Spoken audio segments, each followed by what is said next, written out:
अस्सलाम वालेकुम गाइस, मैं हूं सना और आप देख रहे हैं सना फूड सीक्रेट। और आज मैं बना रही हूँ अंडे चने, बहुत ज़बरदस्त किस्म के लाहौरी स्टाइल में। तो ये देखिए, तकरीबन ये मैंने 1.5 प्याला ले लिया है। ये इसको ओवरनाइट सोक करके मैंने सुबह उबाल लिया था। इसको देखिए अच्छे तरीके से सॉफ्ट से ये गल चुके हैं। देखिए इस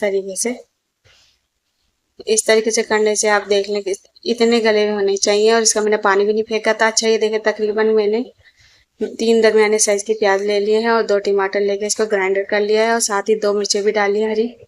आप स्पाइस के लिहाज से हरी मिर्चें स्किप भी कर सकते हैं, टेस्ट बहुत अच्छा आता है। अच्छा, ये मैंने इसको ग्राइंड कर लिया है। इसको बड़ा ज़बरदस्त बनता है ये। इसको अच्छे तरीके से फाइन मैंने इसको ग्राइंड कर लिया है। आप चाहें तो इसको प्याज को ब्राउन करके ही पीस सकते हैं, मगर इस तरीके से बड़ा टेस्ट अच्छा आता है। ये मैंने इस तरीके से इसको रख लिया है। ये देखिए। अच्छा, इसके स्पाइसेस में अब आपको बताऊंगी क्या क्या डालेंगे।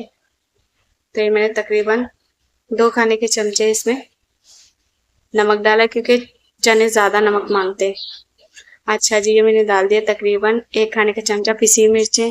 पिसी मिर्चें की हम कुटी हुई भी डालेंगे। देखिए, 1 खाने का चमचा कुटी हुई डालिए।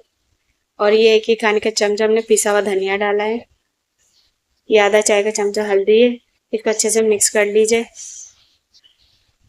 इसको अच्छे तरह से मिक्स कर लेंगे ताकि मिक्स हो जाए सारा मसाला, आसानी से हमारा मिक्सर तैयार हो जाए। ये देखिए, साइड पे हमने ऑयल गर्म करने के लिए रख लिया है।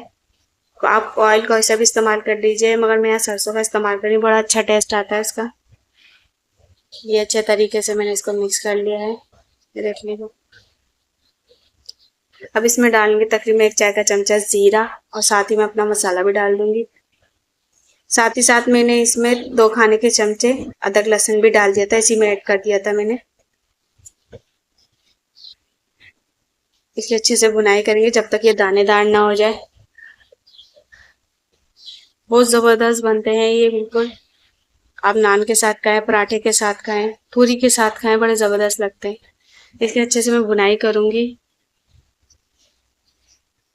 वीडियो अच्छी लग रही हो तो चैनल को सब्सक्राइब भी कर लीजिए।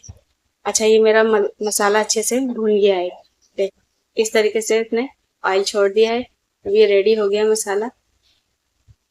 ये देख सकते हैं आप, ऑयल ऊपर आ गया है इसके। अब ये मैं चने के साथ इसका जो पानी है ना, वो भी ऐड कर दूंगी। देखिए, चने का जितना पानी था, आपने दूसरा पानी नहीं डालना है। चने का पानी आप डालें जिसमें उबाले थे।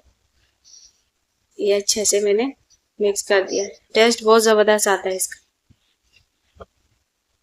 तो देखो, अब ये पकेगा तो खुद ही नॉर्मल इसका शुरुआत ठीक हो जाएगा। देखो, अभी इतना पतला है। अगर आपको ज़्यादा ग्रेवी चाहिए तो आप दूसरा पानी ऐड कर सकते हैं, नहीं तो अदरवाइज ये काफ़ी है। इतना पानी मैंने जो आपको दिखाया इतना काफ़ी। देखिए, बॉईल आ चुका है इसमें। ये देखिए, अब मैं डाल दूंगी इसमें हरा धनिया। इस तरीके से हरी मिर्ची नहीं डालूंगी क्योंकि हमने ग्राइंडर में डाल दी थी, पीस के डाल दी थी प्याज में। अब ये बॉईल किए हुए अंडे मैंने साथ में इसमें कर दिए हैं। बहुत झटपट तैयार हो जाता है। अगर चने आपके उबले हो, बहुत जल्दी से तैयार हो जाता है। अच्छा, मैं कवर करके रख दूंगी इसको 15 से 20 मिनट के लिए। उसके बाद मैं ये डालूंगी गरम मसाला। उसको 5 मिनट के लिए रखने के बाद डिश आउट कर लूंगी। देखिए, कितना ज़बरदस्त लुक लग रही है इसकी, और खुशबू बड़ी ज़बरदस्त आ रही है। देखिए, ज़बरदस्त सी। चाहे तो ऊपर से आप रोगन एक्स्ट्रा डाल सकते हैं। मजीद मेरी रेसिपी के लिए मेरे चैनल को सब्सक्राइब